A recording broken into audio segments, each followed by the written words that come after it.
Palais de Zahir-Anpin. Chapitre 1, Zahir-Anpin. Premier paragraphe. Nous allons expliquer le sujet de Zahir-Anpin et Noukba dont la réparation se produisit après celle d'Abba et Ima. Ainsi, il a été indiqué que Zahir-Anpin et Noukba apparurent à partir de l'aspect des sept inférieurs de Ma et de l'aspect des sept inférieurs de Bon, en dehors des Keter se trouvant dans les sept inférieurs de Bon puisqu'elles s'élevèrent dans le torse d'Atik et Omin. En vérité, leur emplacement se trouve au-dessous de la membrane et de la séparation se trouvant au milieu du torse d'Arik-Anpin, car Israël l'Ancien et Tebouna s'achèvent au niveau du diaphragme. Et c'est au-dessous que commencent Zahir-Anpin et Noukba qui devinrent des vêtements pour la partie inférieure d'Arik-Anpin allant de son nombril jusqu'à l'extrémité de ses pieds, comme cela sera expliqué avec l'aide de Dieu. Nous allons maintenant expliquer ce dont nous avons pris connaissance précédemment dans l'enseignement sur Arik-Anpin, c'est-à-dire comment lorsque tous les aspects de l'Atsilut furent réparés ils se nourrirent d'abord par le secret des mamelles animales et ensuite par celui des seins humains. Nous allons commencer par expliquer l'aspect de la réparation d'Arik-Anpin. Et nous dirons que la réparation de toute l'Atsilut se fit par une grossesse de 12 mois. Commentaire. Étudie le Torah Tehilim, Daf 117a, car selon la seconde hypothèse énoncée par le Rav Yeim Vital de mémoire béni dans le chapitre sur la réparation, 12 mois furent nécessaires à l'ensemble des 12 parsoufim de l'Atsilut. Or il faut étudier le fait que ce qu'il est dit ici est en accord avec la première hypothèse selon laquelle il fallut 12 mois pour chacun des parsoufim.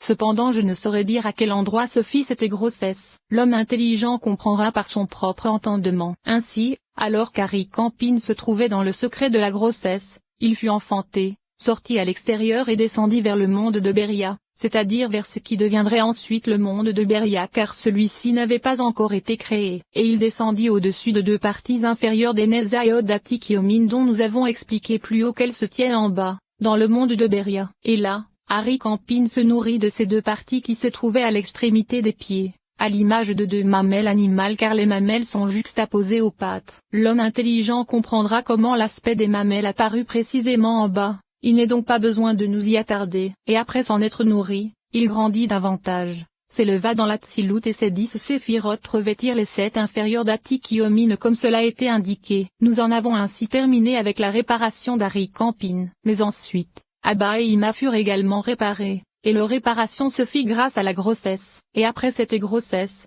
ils furent enfantés, sortirent à l'extérieur et descendirent aussi dans Beria, au-dessous des deux parties inférieures d'Atik desquelles ils se nourrirent. Puis ils grandirent davantage, s'élevèrent et revêtirent les deux parties inférieures des Nezayot d'Atik. Ils grandirent ensuite davantage et s'élevèrent dans l'Atsilut, à leur emplacement. Ceci afin de revêtir Arik-Anpin de la gorge jusqu'au nombril comme cela a été indiqué. La raison pour laquelle ils connurent deux élévations c'est qu'ils devaient s'élever de 2 degrés, soit l'aspect d'Atik et l'aspect d'Arik-Anpin correspondant aux deux parties inférieures d'Atik et le revêtement par Arik-Anpin. C'est pourquoi ils eurent besoin de 2 étapes d'élévation. Cependant, Arik-Anpin ne s'éleva que d'1 degré, et une seule étape lui fut suffisante pour remonter l'ensemble des 7 inférieurs du Atik puisqu'elle ne constitue qu'un seul degré. Ensuite, ce fut la réparation de Zahir-Anpin et Noukba qui se produisit, et ils se retrouvèrent d'abord dans les entrailles de Bina. Puis arriva le moment pour eux de sortir et ils descendirent vers le monde de Beria, au-dessous des deux parties inférieures des Nezayot d'Atik, et ils s'y nourrirent tout au long de l'allaitement. Ils grandirent ensuite et revêtirent ces deux parties inférieures d'Atik. Puis ils grandirent encore et s'élevèrent à leur emplacement qui va du nombril d'Arik-Anpin vers le bas, et ils le revêtirent. Ensuite, ils grandirent davantage et s'élevèrent à l'emplacement des Nezayot. Odayezod. Commentaire. Le Rav Yeim Vital de mémoire béni a écrit qu'il avait entendu que lors de l'allaitement il est certain que la mère se coucha sur ses enfants et qu'elle s'abaissa à l'emplacement de Zahir-Anpin et Noukba afin de les allaiter, alors qu'elles ne s'élevèrent pas. Et lors de Gadlut, ce furent eux qui s'élevèrent pour recevoir les cerveaux. Cependant, il possédait quelques doutes à ce sujet et vis-à-vis de la possibilité qu'il s'agisse de l'inverse. Observe le second paragraphe du 8e chapitre de la 5e section du Sefer Mevo chez Harim. De la Tebouna de l'aspect de Ketnout. Commentaire. Étudie le Torah Tehilim, Daf 117b. Il faut étudier le fait que nous ayons appris en de nombreux endroits, en particulier dans les 5e, 6e et 7e paragraphes du 20e chapitre, que lors de la grossesse les cerveaux de Ketnout pénétrèrent dans Zahir-Anpin revêtus de Nezayot, Odayezod, les extérieurs d'Israël l'Ancien et de Tebouna, car il s'agit du parsouffle de leur grossesse appelé Néphesh. Puis, lors de l'allaitement les cerveaux de Katnout qui pénétrèrent en lui étaient plus éminents que les premiers revêtus des Netzah, Od et Yesod central d'Israël l'ancien et de Tebouna, car il s'agissait du parsouffle de leur allaitement appelé Roach. Et lors de Gadlout, les cerveaux de Gadlout qui pénétrèrent en lui étaient revêtus des Netzah, Od et Yesod intérieur d'Israël l'ancien et de Tebouna, car il s'agissait du parsouffle de leur croissance appelé Neshama. Et ils se nourrirent là de ces trois centrales correspondant à l'emplacement du torse, soit une élévation uniquement à l'extérieur comme lorsqu'une mère soulève son enfant de ses cuisses pour qu'il tète entre ses bras. Or cet aspect est toujours pour nous désigné par le terme d'allaitement comme cela sera expliqué ailleurs, car Zahir Anpin et Noukba connurent trois phases, la gestation, l'allaitement et les cerveaux de Gadlout. Sache que cet allaitement correspond à l'allaitement véritable dont il est toujours question dans nos paroles, c'est-à-dire celui qui est limité à l'allaitement des mamelles animales. En vérité, tous les autres aspects que connurent Zahir Anpin et Noukba après leur naissance sont contenus en lui, ce qui est désigné par le terme d'allaitement, bien que son principe ne corresponde qu'à ce que nous venons de décrire. Puis arriva le temps de la croissance véritable de Zahir Anpin et Noukba, ce qui correspond au moment où les cerveaux de Gadlout pénétrèrent dans leur tête, car les Netzah, Od et Yesod de Tebouna pénétrèrent alors dans leur tête pour devenir leur cerveau. Or ceci est différent du temps de l'allaitement lorsque, la mère, les élevait jusqu'à ses cuisses correspondant aux Netzah, Od et Yesod de Tebouna afin qu'ils se nourrissent des seins se trouvant sur son torse, car il ne s'agissait alors que d'une élévation extérieure comme cela a été indiqué, alors qu'ici elles pénétrèrent précisément dans l'intériorité de Zahir Anpin par l'aspect des cerveaux. Ainsi, nous avons décrit la totalité de la réparation que connurent Zahir Anpin et Noukba. Nous allons maintenant expliquer de quelle façon Zahir Anpin revêtit Arik Anpin du nombril vers le bas. Commentaire. Il faut étudier le fait que dans le 5e paragraphe du 29e chapitre l'ordre de revêtement est décrit de façon différente. En effet, ces paroles disent en substance que la moitié inférieure de la Tiferet d'Arik Anpin se revêtit de Hokma, Yesod de Bina, les deux parties inférieures de Ezed et Gebura de Da'at, la partie centrale de Netzah de Ezed et Netzah, sa partie inférieure de Tiferet et Yesod, la partie centrale de Od de Gebura et Od, la partie inférieure de Od de la Noukba de Zahir Anpin, et la Yesod attique de la Keter de Zahir Anpin. Cependant, les deux parties supérieures des Netzah et Od d'Arik Anpin restèrent en haut, dans le torse d'Abba et Ima par le secret des saints, et elles n'en furent jamais extirpées. Ceci demande à être étudié. Puis, dans le Sefer Mevo chez Harim ces deux versions sont données, et même une troisième selon laquelle les Netzah, Od et Yesod d'Arik Anpin se revêtirent uniquement des Keter, Hokma et Bina de Zahir Anpin, et qu'elles ne se propagèrent pas.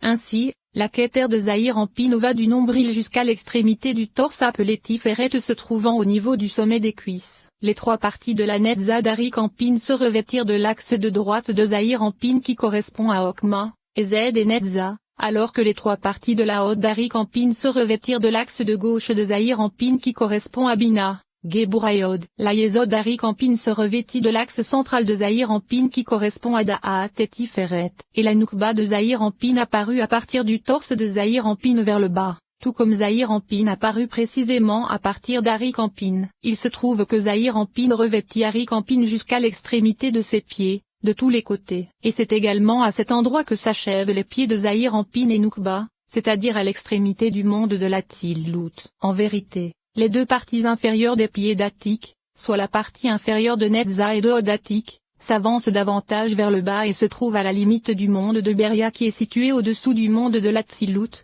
et ils se tiennent là par l'aspect des mamelles animales, comme cela a été longuement expliqué.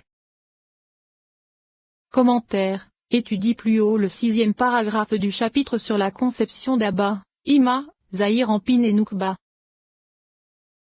Commentaire. Il est possible de dire qu'il en était ainsi qu'avant la réparation de la Tzilut. Mais après la réparation, rien de ceci ne fut plus nécessaire et Atik remonta ses pieds au même niveau que ceux d'Arik Anpin.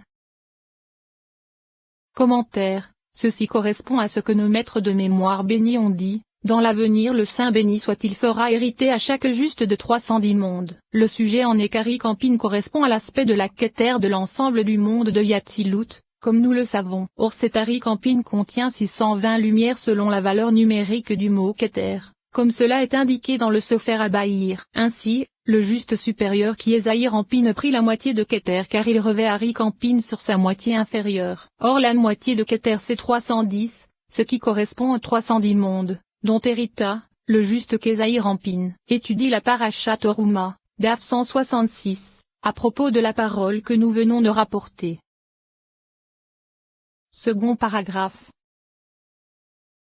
Nous allons maintenant expliquer l'aspect du temps de la gestation de Zahir Rampin et Noukba. Il a déjà été indiqué qu'ils apparurent à partir des deux aspects que sont les 7 inférieurs de Ma et les 7 inférieurs de Bon. En dehors des Keter de ces 7, nous expliquerons donc le secret de la gestation en disant qu'après la réparation d'Abba et Ima, resta l'aspect des 7 rois qui moururent car ils n'avaient pas encore été réparés. En vérité, ils correspondent à l'aspect des 7 inférieurs de Bon comme nous le savons. Ainsi, Ari Campin se trouvait encore non revêtu de son nombril jusqu'à ses pieds, et il était donc exposé sans vêtements. Et afin de réparer les 7 rois à partir desquels apparurent Zahir Rampin et Noukba, il fallut passer par le secret de la gestation à l'intérieur d'Ima. Ceci constitue le secret de la grossesse. Ainsi, au début Ari Campin retira ses pieds, c'est-à-dire que ses Netza, Od et Yesod qui étaient encore exposés s'élevèrent jusqu'aux 3 centrales que sont les Z, Gebura et Tiferet d'Ari Campin qui se revêtaient d'Abba et Ima bien avant cela. Atik commença également à retirer ces 2 parties centrales,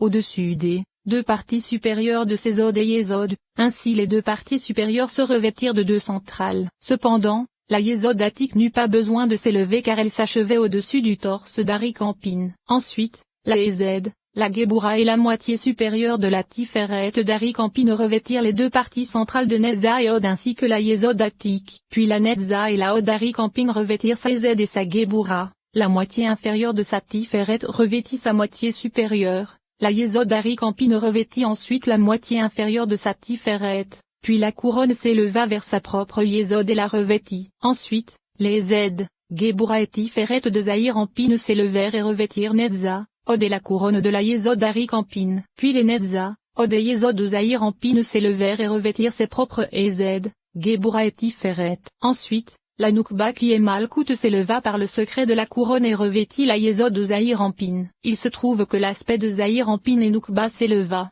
et Zahir Rampin se retrouva sous la forme de 3 contenus dans 3. C'est-à-dire que ces 6 extrémités étaient 3 contenus dans 3. Ceci se trouve indiqué dans la Tosefta de la Parasha Béjala, Daf 50a, 3 souffles qui étaient contenus dans 3 furent submergés. Or nous savons que Zahir Rampin correspond à l'aspect du souffle et que Malkout est appelé pierre, ce qui correspond aux pierres submergées. Mais ceci est suffisant. Il va maintenant être expliqué comment ils se revêtirent également d'Abba et Ima. En effet, après tout ce que nous venons de décrire, Abba et Ima ainsi qu'Israël l'Ancien et Tebouna revêtirent tout l'aspect qui vient d'être décrit, car il a déjà été indiqué que toute la hauteur de ces 4 parts soufim correspond à celle des Z, Gebura et Tiferet Ari Campin. Il se trouve qu'Abba et Ima restèrent comme ils étaient au début puisque leur taille était plus petite. Cependant, Atik et Ari Campin qui étaient plus grands durent relever leurs extrémités inférieures et les contenir dans leurs extrémités supérieures. Cependant, Zahir Rampin et Noukba avaient également la possibilité de rester comme ils étaient sans que leurs extrémités inférieures ne s'élevassent dans les supérieures puisque la taille des 6 extrémités n'était pas aussi importante. Alors pourquoi en avoir 3 contenus dans 3? En vérité, la réponse à cette question c'est qu'il a été longuement expliqué que l'intention était de les rassembler et de les attacher ensemble afin qu'elles constituent un domaine privé en étant réunies et non un domaine public en étant séparés, car c'est ce qui fut au début la cause de la mort des rois. Ainsi, il se trouve que Zahir Rampin et Noukba se dressent au milieu, entre Netza Od Yesod Ari Campin et l'intériorité d'Abba et Ima, et ils se retrouvèrent là au sein de l'intériorité d'Abba et Ima par le secret de la grossesse, tout comme un fœtus se retrouve dans les entrailles de sa mère. Ne sois pas surpris du fait qu'Abba et Ima qui sont plus élevés et spirituels revêtent Zahir Rampin et Noukba dans leurs entrailles et dans leur intériorité, car c'est ce que nécessite la grossesse. De plus, ceci ne constitue pas une séparation ou une discontinuité entre Ari Campin d'une part et Abba et Ima d'autre part, car Zahir Rampin et Noukba sont plus petits qu'un seul d'entre eux, en particulier maintenant qu'ils ne possèdent pas 10 séphirotes mais seulement 6 extrémités. Et même ces 6 extrémités ne se propagèrent que 3 contenus dans 3, comme cela a été indiqué. Il se trouve que l'emplacement de Zahir Rampin ne se situe que dans la moitié inférieure de la Tiferet d'Ima, car c'est là que se trouve l'emplacement de la matrice et de la gestation du fœtus. Cependant, dans tout le reste du parsouf il n'y a aucune séparation entre Ari Campin d'une part et Abba et Ima d'autre part, et ceci ne constitue pas une discontinuité. Ainsi, grâce à toute la contenance et le revêtement dont nous venons de parler il se trouve qu'il existe maintenant de très nombreuses lumières à l'intérieur d'Abba et Ima. Ainsi, Bien que Zahir Campin fût placé en leur sein et bien qu'il y eut une séparation entre eux et Harry Campin, il ne monta ni ne descendit.